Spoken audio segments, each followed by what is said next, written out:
The city shimmered beneath Clara Whitmore's reflection, fractured across the floor-to-ceiling windows of their Manhattan penthouse. It was late October, the kind of night when New York felt like it was holding its breath, cold, elegant, distant. Yellow cabs crawled below like veins pulsing with artificial life. Inside, everything was quiet. Too quiet. Clara adjusted the diamond bracelet on her wrist, staring at herself in the glass. 36 years old, impeccably dressed, composed, and completely invisible. "Daniel will be late," came the voice of their house assistant from behind her. Clara didn't turn. Of course he will. It wasn't bitterness, not anymore. Just fact. Daniel Whitmore didn't do late in the chaotic sense. His lateness was curated, deliberate, strategic. A man like him was never behind. He simply prioritized differently. And lately, Clara hadn't made the list. She picked up her phone. No messages. Not from him, not from anyone. Her social media was filled with curated perfection, smiling photos from last weekend's charity gala, captions about gratitude, comments from acquaintances calling them couple goals. Clara almost laughed. If only they knew how quiet it got after the cameras turned off. She walked toward the kitchen, heels clicking softly against marble. A half-finished glass of wine sat where she had left it an hour ago. She picked it up, took a sip, then paused. There it was again, that feeling, like she was watching her own life instead of living it.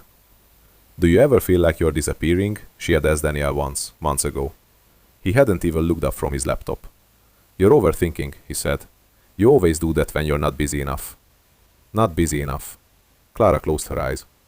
She worked 60-hour weeks at one of the most competitive law firms in the city. She negotiated million-dollar deals. She crushed opposition in courtroom. And yet somehow, in her own home, she had become optional. The elevator chimed softly. Clara turned. Daniel stepped inside like he always did. Perfect posture, tailored suit, expression unreadable. He looked like a man carved out of precision. "Clara," he said, as if acknowledging a colleague, "you're late." "I told you I might be." He loosened his tie, walking past her without another glance. No kiss, no question about a day, nothing.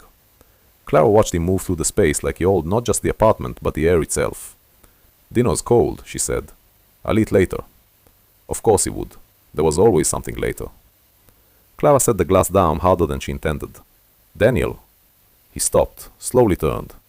"Yes?" There was something in his eyes, not anger, not warmth. Assessment, like she was a variable in an equation he had already solved. Clara swallowed. "When was the last time you actually looked at me?" A pause. "Then I see you every day." "That's not what I meant." "Then say what you mean." Her chest tightened. There it was, that wall, always precise, always controlled. Clara stepped closer. "I mean, when was the last time you cared?" The silence stretched.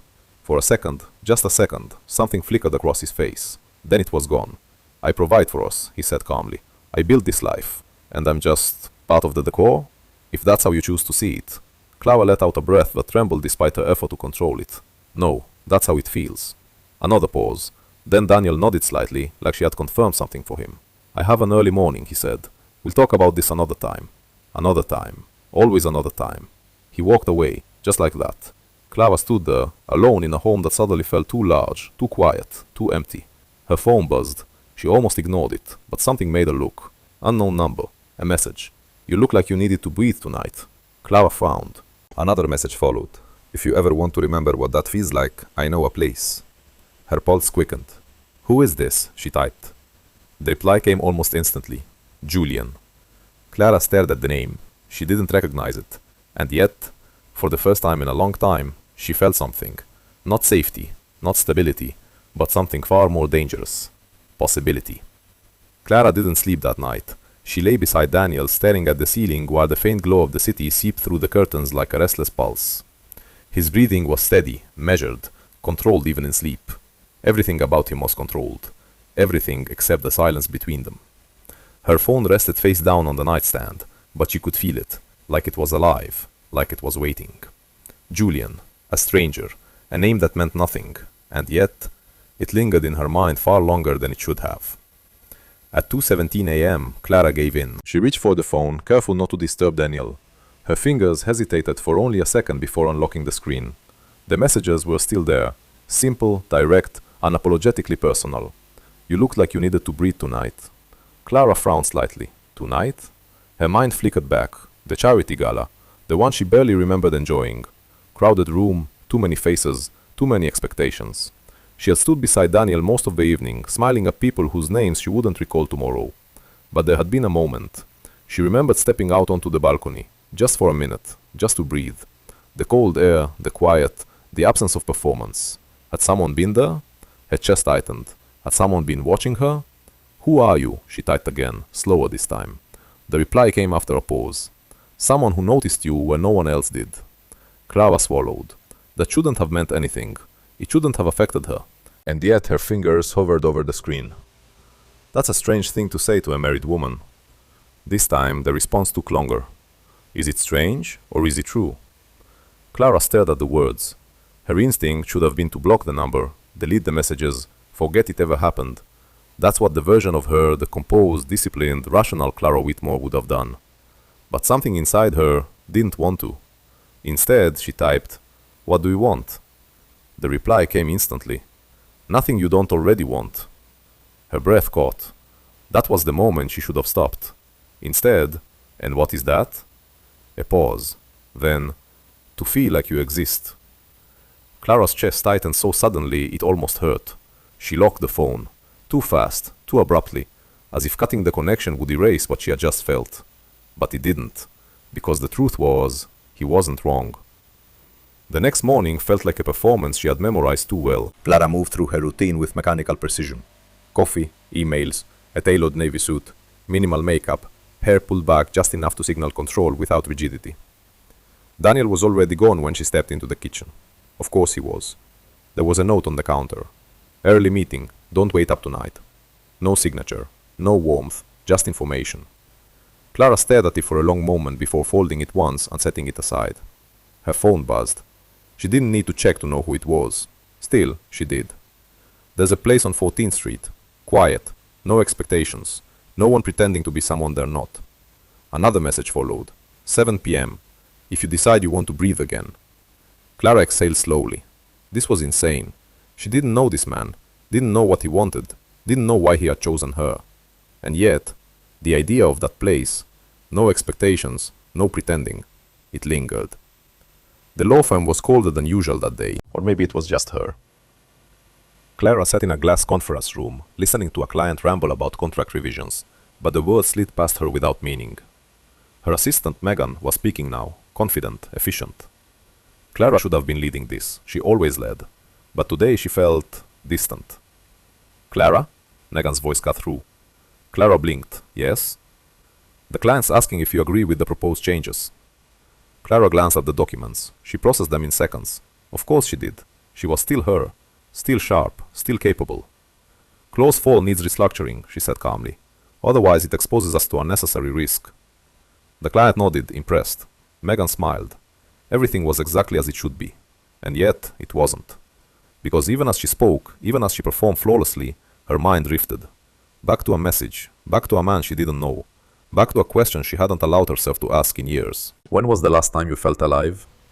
At 6:42 p.m., Clara was still in her office. Her computer screen glowed with unfinished work. Her phone sat beside it, silent, waiting. She had told herself she wouldn't go, that this was a moment of weakness, a distraction, a mistake. She had told herself a lot of things. At 6:47 p.m., she shut her laptop. At 6:52 p.m., she was in the elevator. At 7:06 p.m., Clara Whitmore stood outside a narrow, unassuming building on 14th Street. No sign, no crowd, just a dimly lit doorway that looked like it didn't belong to her world. Her heart pounded harder than it had in years. This was reckless, stupid, dangerous. She should leave, right now, before anyone saw her, before this became something real. But instead, she reached for the door and stepped inside. The space was unexpected, warm, low lighting, the soft hum of jazz in the background.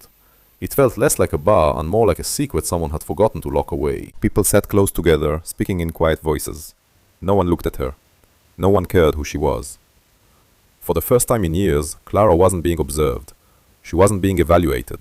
She wasn't being anything. She just was. "You came." The voice was behind her, close, too close. Clara turned slowly, and for a moment, everything else disappeared. Julian Hayes didn't look like the kind of man who belonged in her world. That was the first thing she noticed. He wasn't polished, wasn't precise. His dark hair was slightly messy, his shirt sleeves rolled up, a camera strap hanging loosely around his neck like it was part of him. But his eyes, they were steady, focused, like he had already seen everything worth seeing, including her. Clara's pulse quickened. "You've been watching me," she said, her voice steadier than she felt. Julian tilted his head slightly. "I've been noticing you." "That's not better." A faint smile touched his lips. "No," he admitted, "it's not." There was no apology in his tone, no hesitation, just honesty. Clara should have been uncomfortable, should have been offended, should have walked away. Instead, she stayed.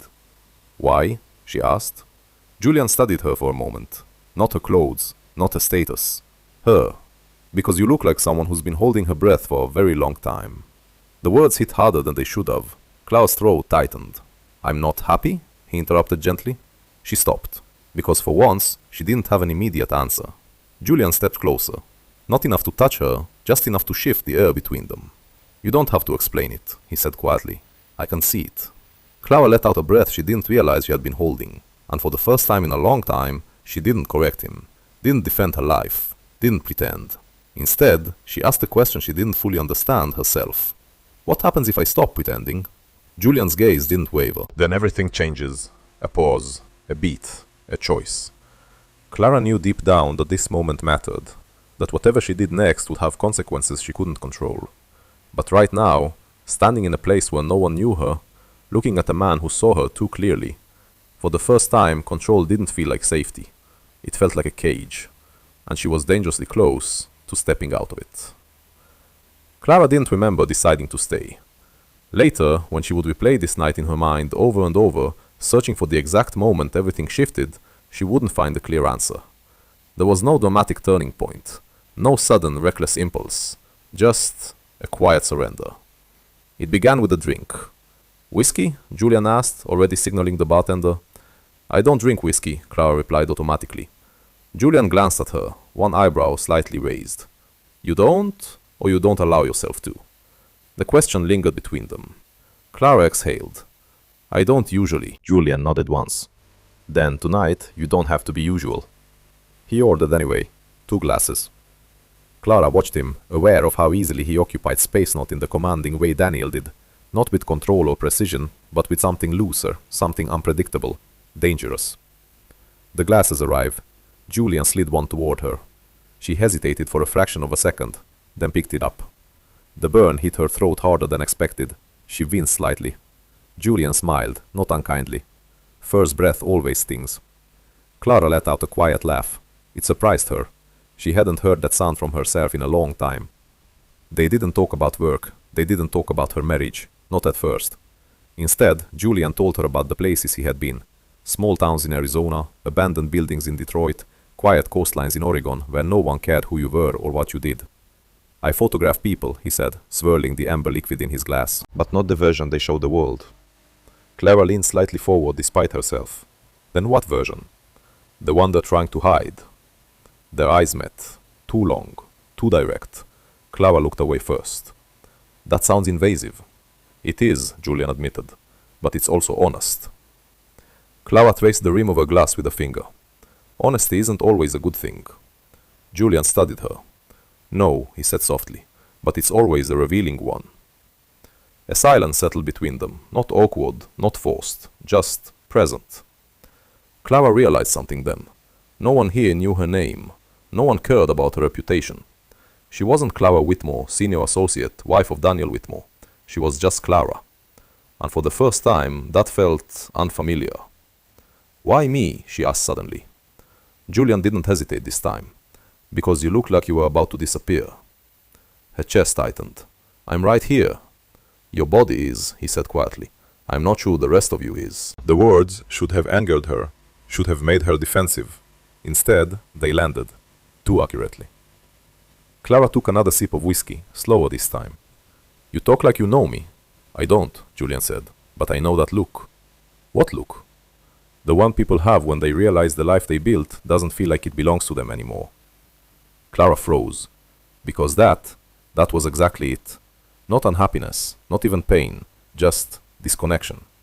As if she had somehow stepped into the wrong version of her own life and stayed there too long to know how to leave. You're projecting, she said, but her voice lacked conviction. Julian smiled faintly. Maybe. Another pause, then, or maybe you're just finally being seen. The air shifted, something deeper now, something that made it harder to breathe, not from pressure, but from awareness. Clara set her glass down. That's a dangerous thing to say to someone like me. Julian leaned back slightly, studying her. What kind of person is that? She met his gaze. Someone with something to lose. Julian's expression didn't change. Everyone has something to lose. That's not the same, Clara said quietly. Some of us built entire lives on not losing. And how's that working for you? The question hit harder than anything else it said. Clara opened her mouth, then closed it, because she didn't have an answer she was willing to say out loud. Julian didn't push, he just watched her, patient, unrushed, as if he knew she would get there eventually, and that, more than anything, unsettled her. Because Daniel never waited. He decided, he moved, he controlled. Julian observed, and somehow that felt more intimate, more invasive, more real. Come with me, Julian said suddenly. Clara blinked. What? He stood, grabbing his camera. Just outside, 5 minutes. That's what she hesitated, glancing around. I don't even know you. Julian shrugged lightly. Then don't come. He started walking. No pressure, no persuasion, just certainty. Clara sat there for exactly 3 seconds. Then she stood. The air outside was colder than she expected. New York at night had a way of stripping things down. Noise, light, illusion.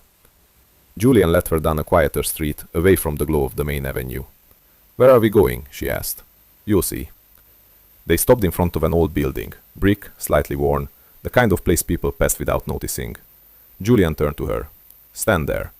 Clara frowned. Excuse me? He gestured toward the wall behind her. Just for a second. You want to take my picture? I want to show you something. Clara hesitated. This was absurd, completely outside her world, completely outside her control. And yet, she stepped back anyway, leaning lightly against the cold brick. Julian lifted his camera. The lens focused. On her. Not her status, not her image. Her. Don't pose, he said quietly. Just be. Clara let out a breath. And for a moment, she didn't try to control her expression, didn't try to perform, didn't try to be anything other than what she was. Tired, confused, alive in a way she hadn't felt in years. Click. The sound was soft, but it echoed. Julian lowered the camera. He didn't show her the photo. Instead, he stepped closer. Close enough now that she could feel the warmth of him against the cold night air. You see it yet? He asked. See what? That you're still here. Her breath caught. The city hummed in the background, distant, irrelevant. Clara's heart pounded. This was the line. She could feel it. The invisible boundary between who she had been and who she was about to become. This doesn't change anything, she said, almost to herself. Julian didn't argue. Then why does it feel like it does? Silence. Heavy. Honest. Clara looked at him. Really looked this time. And for the first time she didn't see danger. She saw choice. And that was worse. Because danger could be avoided. But choice had to be made. Slowly, almost imperceptibly, she stepped closer. Julian didn't move. Didn't reach for her. Didn't close the distance. He let her do it. That mattered. More than she wanted it to. Clara, he said quietly. A warning, or maybe a question. She didn't answer. Because she already knew. Knew what this meant. Knew what this would cost. Knew there was no version of this that didn't end in consequences. And still, she didn't step back. Their breaths mingled in the cold air. Seconds stretched. Then Clara made the choice. Not loud, not dramatic, just final. She closed the distance. And in that moment, the life she had built, the woman she had been, the control she had held on to for years, all of it cracked. Not shattered, not yet, but enough. Enough to let something else in. Something reckless, something irreversible, something that would change everything. Somewhere, far above the city, in a penthouse overlooking Central Park, Daniel Whitmore stood by the window, phone in hand, watching. Not surprised, not angry, just waiting. Because unlike Clara, he already knew exactly how this story would end. Clara didn't go home that night. That was the first real fracture. Not the kiss, not the moment outside against the cold brick wall. Those were sparks, dangerous, yes, but still reversible in the quiet logic of denial. But not going home, that was a decision. And decisions had consequences. It started with a text she didn't send. At 11:48 p.m., Clara sat on the edge of Julian's bed, barefoot, her heels discarded somewhere near the door, Her coat draped over a chair that didn't match anything else in the apartment. The place was small, lived in, honest in a way her penthouse had never been. A camera on the table, half-finished prints scattered across the floor, a cheap mug by the window. Nothing curated, nothing perfect. Her phone was in her hand. Daniel's name stared back at her from the top of the screen. She typed, "I'm not coming home tonight." She read it once, twice, then deleted it. Not because she felt guilty, but because she realized something unsettling. She didn't owe him an explanation. Not anymore. That thought should have terrified her. Instead, it felt like stepping off a ledge and realizing you hadn't hit the ground yet. "You're thinking too loud," Julian said from behind her. Clara glanced over her shoulder. He stood by the window, city lights outlining his silhouette, his expression unreadable, but not in the cold, calculated way Daniel's always was. Julian's unreadability felt open, like he wasn't hiding something, just not forcing it. "I always think," Clara replied quietly. "That's not the same thing." She turned fully toward him. "Then what is it?" Julian stepped closer, slower this time, not chasing, not pulling, just approaching. "You're deciding," he said. The word hung in the air. Clara swallowed. "Deciding what? How far you're willing to go before you stop pretending this isn't happening?" Her chest tightened. Because he was right. Every second she stayed here, every minute she didn't leave, she was choosing. And the longer she stayed, the harder it would be to go back. "Say it," Julian added softly. Clara frowned. "Say what?" "The truth you're avoiding." She held his gaze. Her pulse quickened. "This matters," she said finally. Julian didn't look away. "I know, and it's going to ruin things." "Yes." The honesty hit harder than comfort ever could. Clara let out a slow breath. "Then why does it feel like the first real thing I've done in years?" Julian didn't answer immediately. When he did, his voice was quieter. "Because maybe it is." Silence followed, but it wasn't empty. It was full of everything she hadn't allowed herself to feel, until now. The next morning, Clara woke up disoriented. The ceiling above her wasn't hers. The sheets didn't smell like her life. For a brief, fragile moment, she didn't remember. Then she turned her head. Julian was asleep beside her, and everything came rushing back. The bar, the photo, the kiss, the decision. Clara sat up slowly, her heart pounding, not from regret, not exactly, but from awareness. This was real. This had happened. She looked at him, really looked this time, without the haze of the night before, without the pull of adrenaline. Julian Hayes, a man she had known for less than 24 hours, a man she had just crossed a line for, a man who now existed in her life in a way that couldn't be undone. "What are you thinking?" His voice was rough with sleep. Clara didn't turn. About how easy that was. Julian shifted slightly, propping himself up on one elbow. "Easy?" She nodded. "I thought it would feel bigger, heavier. And it doesn't?" Clara hesitated. "It does," she admitted, "but not in the way I expected." Julian watched her. "How did you expect it to feel? Like I was destroying something. And what does it feel like instead?" Clara exhaled. "Like I already lost it a long time ago." That landed. Julian didn't argue, didn't try to convince her otherwise, because deep down, they both knew. This wasn't just about him. It was about everything that had been breaking long before he showed up. Day 2 blurred into day 3. Clara didn't go to work, didn't call in, didn't check her emails. At first, it felt like rebellion. By the 3rd day, it felt like disappearance. Julian took her places she had never been. Not physically, but emotionally. Quiet diners where no one cared who she was. Rooftops where the city looked smaller, less suffocating. Long walks where conversation wasn't forced. And in between, there were moments, small ones, dangerous ones, where Clara felt like she was stepping further and further away from the life she had built. "You're different here," Julian said one afternoon, watching her from across a narrow cafe table.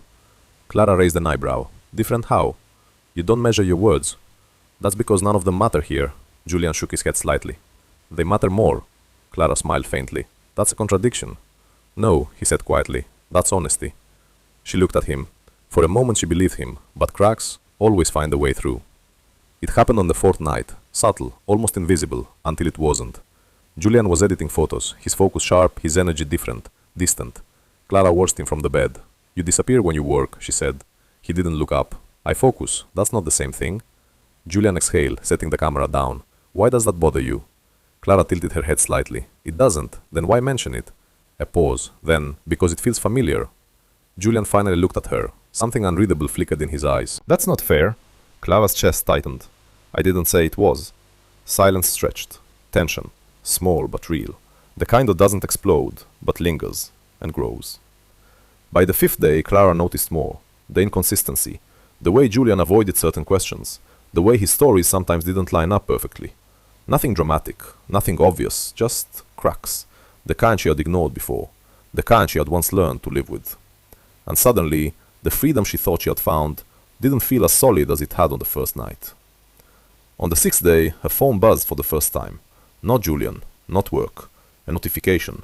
Missed calls. Dozens. Emails. Hundreds. Clara's stomach tightened. Reality finally catching up. Julian noticed. You gonna check those? She hesitated. Then, no, but her voice lacked conviction. Because deep down, she knew. This week wasn't an escape. It was a pause. And pauses always end. On the seventh day, Clara stood by the window, looking out at a city that suddenly felt unfamiliar. Her city, her life. Waiting. Or maybe already gone. Julian stepped up behind her, thinking about going back. Clara didn't answer right away. When she did, her voice was quieter than he had ever heard it. I don't know what I'm going back to. Julian didn't respond, because for the first time, neither did he. And somewhere across the city, Daniel Whitmore closed the file. Every document in place, every move calculated, every outcome anticipated. He glanced at the date. 7 days, exactly as expected. Then he picked up his phone and made one final call. Proceed. Because Clara thought she had left her life behind for a week. What she didn't realize was that her life hadn't been waiting for her to return. Clara left just after sunrise. No dramatic goodbye, no promises, no words that try to define what the past 7 days had been. Julian stood by the door as she slipped on her coat, his expression unreadable in that quiet, infuriating way she had once found comforting. Now it unsettled her. So that's it? He asked. Clara paused, her hand resting lightly on the doorknob. I don't know what it is, she said honestly. Julian studied her. That's not an answer. It's the only honest one I have. A flicker of something passed through his eyes, not anger, not even disappointment, just distance. The same kind she had accused him of days ago. You're going back, he said. It wasn't a question. Clara nodded slowly. I have to. To him? Clara's jaw tightened. To my life. Julian let out a quiet breath, stepping back just enough to create space between them. Those aren't the same thing. No, she said softly. They're not. A beat passed, heavy, final. Then Clara opened the door, but before she stepped out, Julian spoke again. Clara, she turned. Whatever you think you're going back to, he said, his voice quieter now, less certain. Make sure it actually exists. Clara held his gaze. For a second, just a second, something like doubt crept in. Then she pushed it away. It does, she said, but even she didn't believe it completely. The city felt different, sharper, colder, as if New York had shifted in the week she had been gone and she had missed the moment it happened. Clara hailed a cab. The driver didn't look at her twice, didn't recognize her, didn't care. For the first time in days, anonymity didn't feel freeing, it felt isolating. Where to? He asked. Clara hesitated, because for the first time, the answer didn't come easily. Central Park West, she said finally. The words felt unfamiliar in her mouth, like she was borrowing someone else's life. The building came into view too quickly, too solid, too real. Clara stepped out of the cab, her heels clicking against the pavement with a rhythm that used to feel like control. Now it felt like an echo. The doorman James looked at her, but something in his expression was off. Subtle, almost invisible, but Clara noticed. Good morning, Miss Whitmore, he said. Polite, professional, distant. Morning, James, she walked inside. The lobby was the same, marble floors, soft lighting, quiet luxury. Nothing had changed, and yet everything had. Clara pressed the elevator button, waited, stepped inside, watched her reflection in the mirrored walls. She looked the same, but she wasn't, and deep down she knew it. The elevator doors opened. She stepped out, walked down the familiar hallway, stopped in front of her door, her home, her life. She reached for the handle, turned it, and it didn't open. Clara frowned, tried again, nothing. Her pulse quickened. She pulled out her keycard, swiped it. Red light, denied. A cold, creeping sensation slid down her spine. No, that wasn't possible. She tried again. Red. Again. Red. Her breathing sharpened. Is there a problem, Miss Whitmore? Clara turned. A building manager stood at the end of the hallway. A man she recognized but whose name suddenly escaped her. My key isn't working, she said, her voice tight but controlled. He nodded, already walking toward her. Yes, I was informed. Something in his tone. Too neutral. Too prepared. Clara's chest tightened. Informed of what? He stopped a few feet away. Professional distance. I'm afraid I can't grant you access to this unit. Silence. Heavy. Unreal. Clara blinked. I live here. The manager's expression didn't change. I understand, ma'am. However, ownership of the property was transferred 3 days ago. The words didn't register, not at first. What? The penthouse has been sold. Clara let out a short, disbelieving breath. That's not possible. It is, he said calmly. The transaction was finalized and approved. I'm sorry, but I'll need to ask you to leave the premises. The hallway felt smaller, the air thinner. This is my home, Clara said, more firmly now. My name is on... Not anymore. The words landed like a blade. Clara turned sharply. Daniel stood at the far end of the hallway, impeccable as always, composed, untouched, like nothing in his world had shifted at all. Daniel, her voice cracked despite her effort to control it. He walked toward her slowly, each step measured, deliberate, calculated. You're back earlier than I expected, he said. Not relief, not anger, just observation. Clara stared at him. What is this? Daniel glanced briefly at the door, then back at her. Efficiency. Her chest tightened. You sold our home. I sold my asset, he corrected calmly. Without telling me? Daniel's gaze held hers. I wasn't aware I needed to inform someone who chose to abandon it. The words hit hard. Clara stepped closer. I didn't abandon anything. You disappeared for 7 days, he said evenly. No notice, no explanation, no accountability. Should we discuss where you were? He interrupted. Clara froze, because of the way he said it. Not accusatory, not questioning, certain. Her stomach dropped. You knew. It wasn't a question. Daniel tilted his head slightly. I suspected. Since when? A pause, then, long enough. The air shifted, something darker now, something colder. Clara's voice dropped. You let me go. Daniel didn't deny it. I allowed you to make your choices. Her breath caught. You set me up. A flicker of something passed through his eyes too fast to name. No, he said quietly. You revealed yourself. The difference felt devastating. Clara shook her head slightly. This isn't just about the apartment. No, Daniel agreed. It's not. He reached into his coat, pulled out a thin folder, held it out to her. Clara didn't take it immediately. What is that? Your current situation. Something in his tone, too final, too controlled. Clara took the folder, opened it. Her hands trembled slightly despite herself. Documents, legal notices. Her eyes scanned the first page, then the second. Then she stopped. Her breath caught. No. Her voice was barely audible. This isn't real. Daniel watched her. It is. Clara looked up at him, panic creeping into her composure. My firm has been notified. Her heart pounded. They can't. They can, Daniel said calmly, and they will. Clara shook her head, stepping back. You don't get to do this. I already did. Silence crashed between them, heavy, crushing.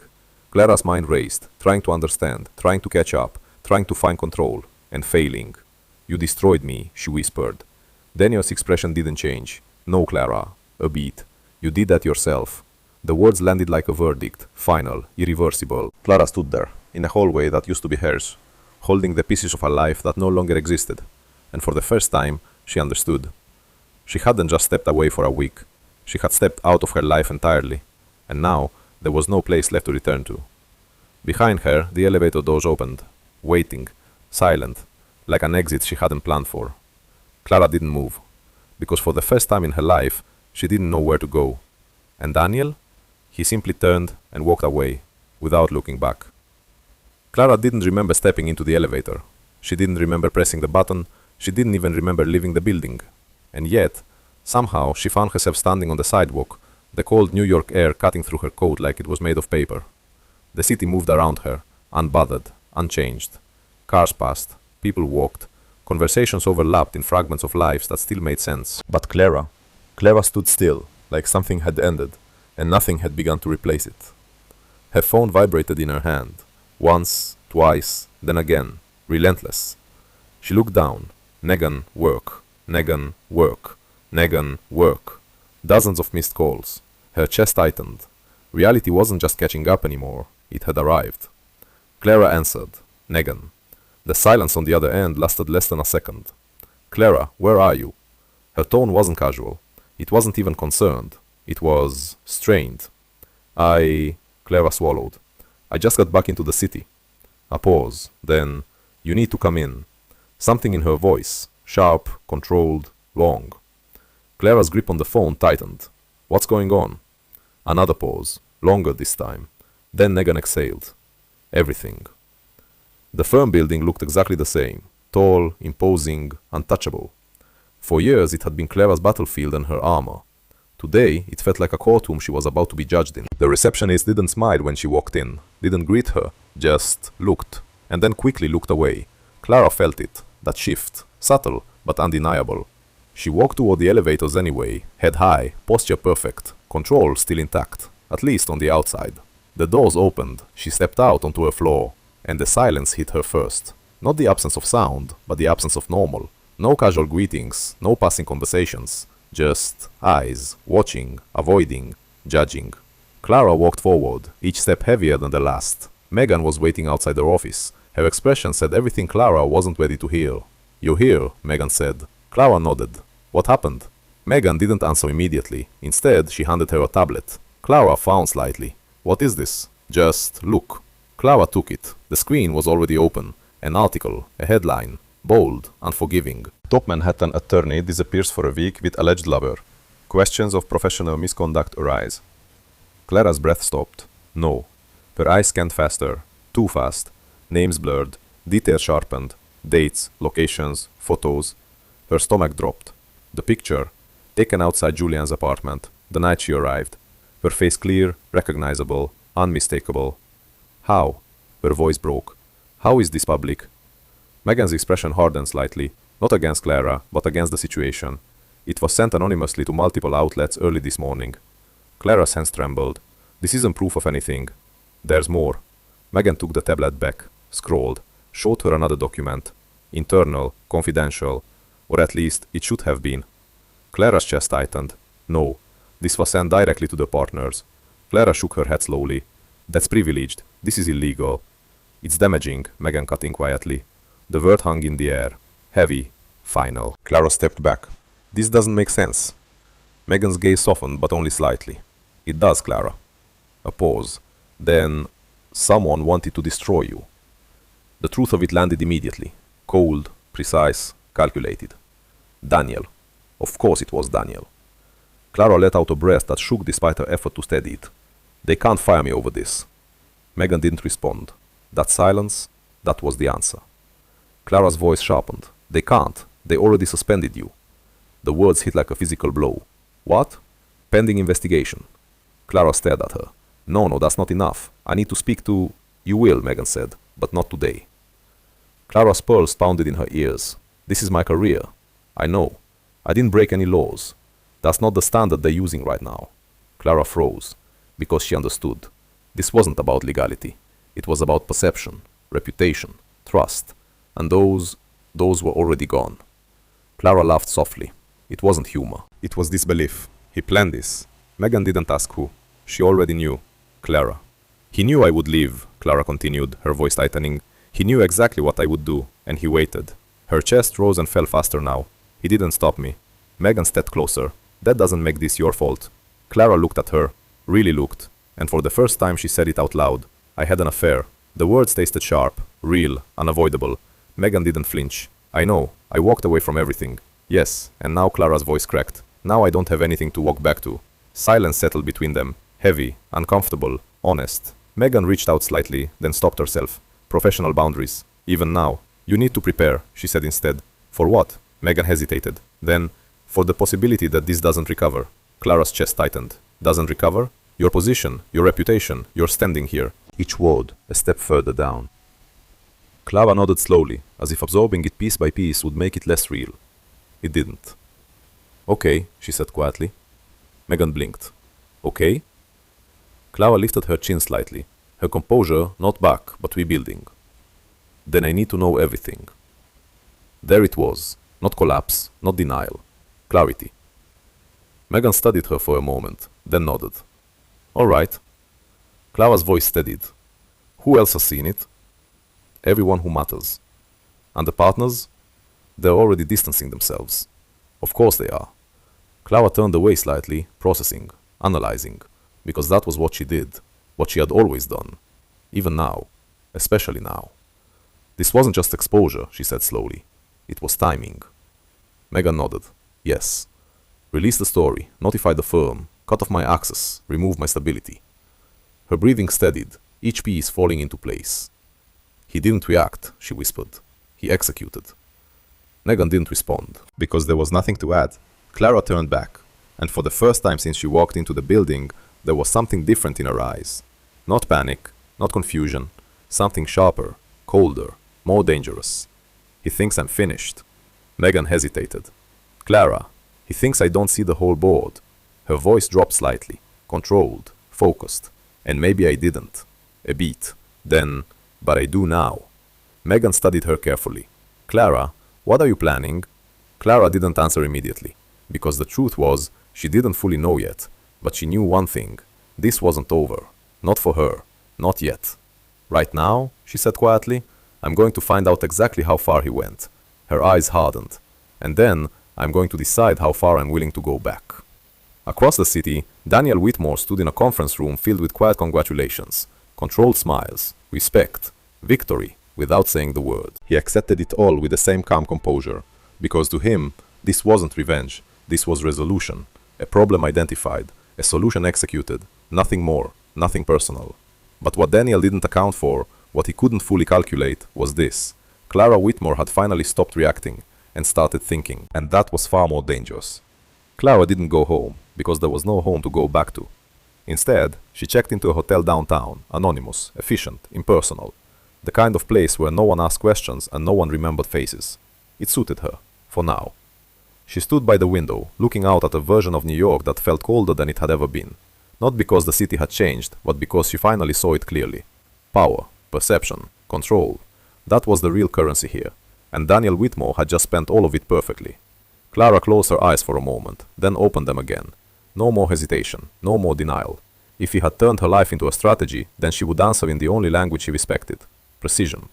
Her first call wasn't emotional, it wasn't impulsive, it was deliberate. Evelyn, Clara said when the line connected. A pause, then, well, I was wondering when you'd call. Evelyn Cross, senior partner. Sharp. Untouchable. A woman who didn't survive decades in Manhattan Low by being sentimental. You've seen it, Clara said. I've seen everything. Of course she had. Clara leaned against the window. I need 10 minutes of your time. Evelyn didn't respond immediately. When she did, her voice was colder. You don't have 10 minutes to offer anymore, Clara. That would have crushed her yesterday.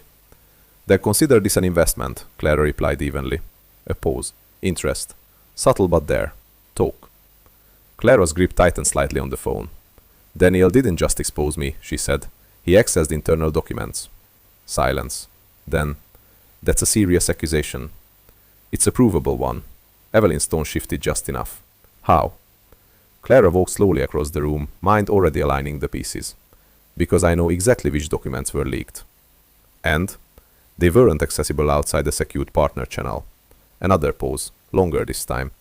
Evelyn wasn't dismissing her. She was calculating. Are you suggesting your husband breached confidential firm data? I'm stating that the files he used couldn't have been obtained legally.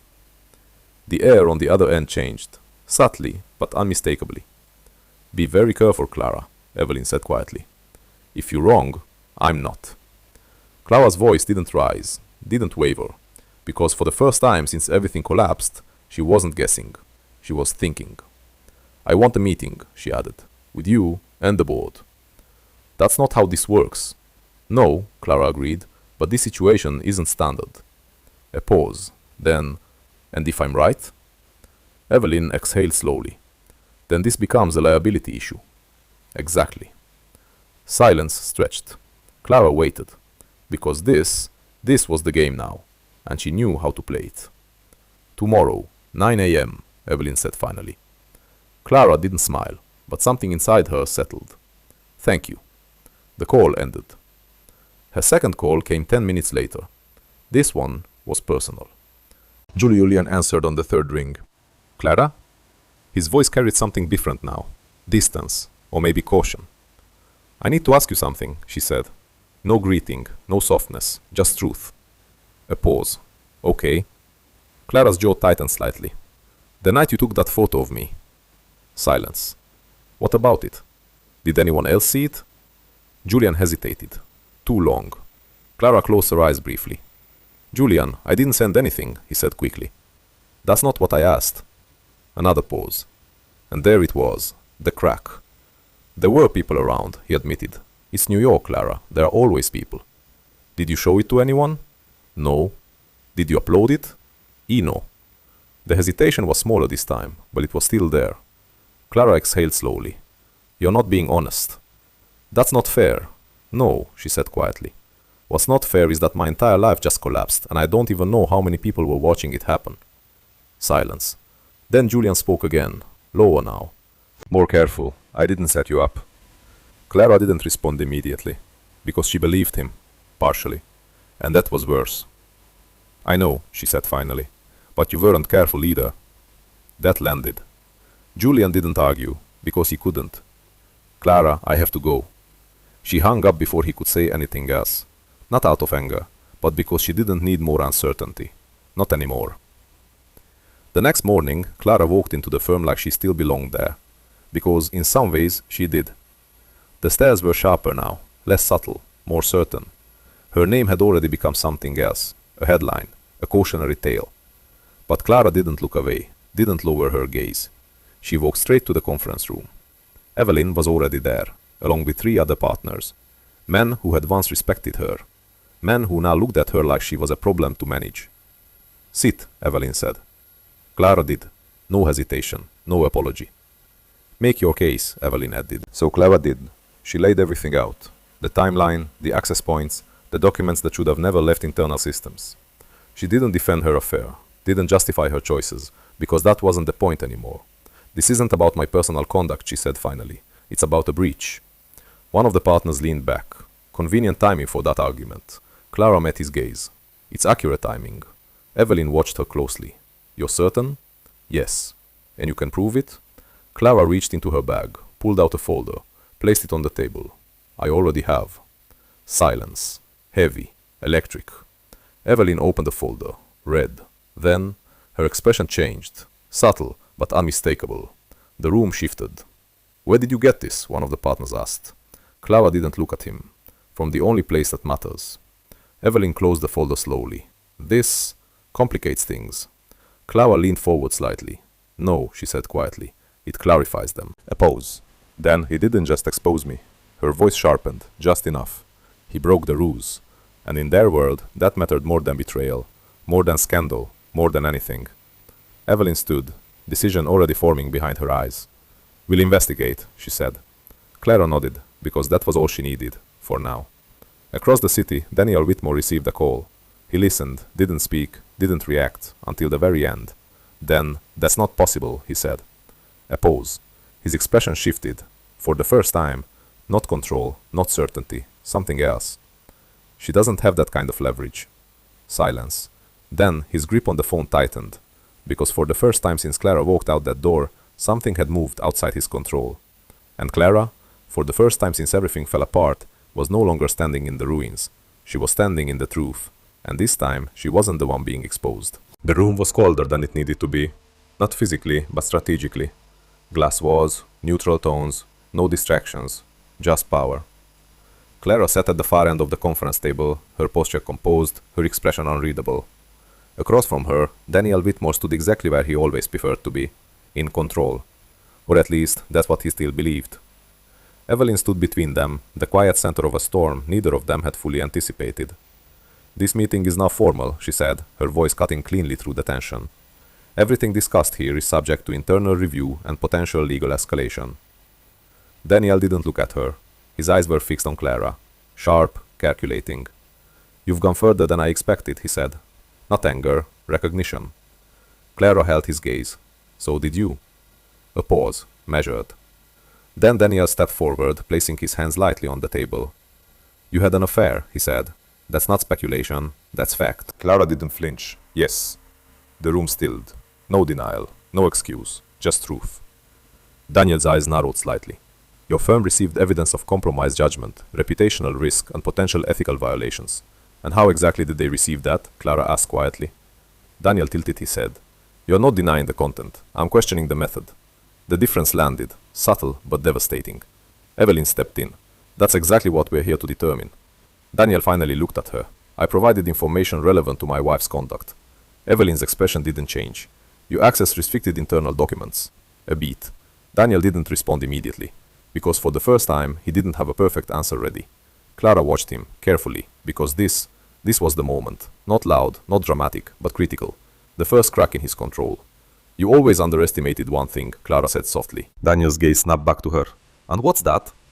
Clara leaned forward slightly. That I pay attention. Silence spread across the room, heavy, focused. You thought I was distracted, she continued. That I was emotional, reactive. A faint breath. You thought I was weak. Daniel's jaw tightened. I thought you were predictable. Clara almost smiled. That's where you made your mistake. She reached into her bag, pulled out another file, placed it on the table, closer to Evelyn. This is the access log, she said. Time-stamped. Internal system records. Evelyn opened it immediately. Her eyes moved faster this time, sharper. Then she stopped, looked up, at Daniel. You used the partner's credentials.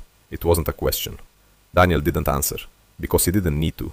The silence was confirmation. One of the other partners shifted in his seat. That's a serious breach. Clara didn't look at them. She only looked at Daniel. Not just a breach, she said quietly. A violation that puts the entire firm at risk. Daniel straightened slightly, composure returning but thinner now. You're making this bigger than it is. No, Clara said. I'm making it visible. The words landed. Clean, precise, unavoidable. Evelyn closed the folder slowly. This changes everything. Daniel exhaled once, controlled, still calculating. You're protecting her? He asked, glancing at Evelyn. After what she's done? Evelyn didn't hesitate. I'm protecting the firm. And just like that, the ground shifted. Completely. Because in their world, there was nothing more important than that. Not loyalty, not marriage, not reputation. Just risk. And Daniel had just become one. Clara watched it happen. The exact moment he realized it. Not defeat, not yet, but displacement. He was no longer the one controlling the narrative. And he felt it. You planned this, he said, his voice lower now. Clara met his gaze. No, she said softly. You did. A pause. Then I just refused to stay where you left me. Silence filled the room. Not empty, not passive, but final. Evelyn stepped forward. We'll be conducting a full internal investigation, she said, effective immediately. One of the partners added quietly, pending that, Daniel, your access to firm-related matters is suspended. There it was, not dramatic, not loud, but devastating. Daniel didn't move, didn't react immediately, because this wasn't how it was supposed to go. Clara stood, slowly, deliberately, not rushed, not shaken, and for the first time since this all began, she wasn't standing in front of him as his wife, or his victim, or his mistake. She was standing as his consequence. You wanted control, she said quietly. Daniel looked at her, really looked this time, not through her, not past her, at her. And now? He asked. Clara's voice didn't waver. Now you get to live without it. A beat? Then she added, like I did. The words didn't need force, they didn't need volume, because the truth was already doing the damage. Clara turned, walked toward the door, each step steady, certain, final. Behind her, the room didn't move, didn't speak, because everyone understood what had just happened. Not just a reversal, a collapse. Daniel Whitmore, a man who built his life on precision, power and control, had just lost the only thing he never thought he could. His position, his certainty, his image. And worse, he lost it not because of her betrayal, but because of his own. Outside, the city was the same. Unforgiving. Alive. Indifferent. But Clara was different. Not untouched. Not unbroken. But clear. For the first time in years, she wasn't performing. Wasn't proving. Wasn't surviving inside a life that didn't belong to her. She was standing in something real. Something she chose. Even if it cost her everything. Her phone buzzed. A message. Unknown number. She stared at it for a moment. Then deleted it. No hesitation. No curiosity. Because some doors didn't need to be reopened. Clara Whitmore stepped forward. Into a city that no longer knew her name the way it once had. But that was fine. Because this time, she would decide what it meant. And somewhere, behind glass walls and closed doors, Daniel sat alone. No congratulations. No allies. No control. Just silence. And the slow, irreversible realization that the perfect fall he had designed for her had become his own.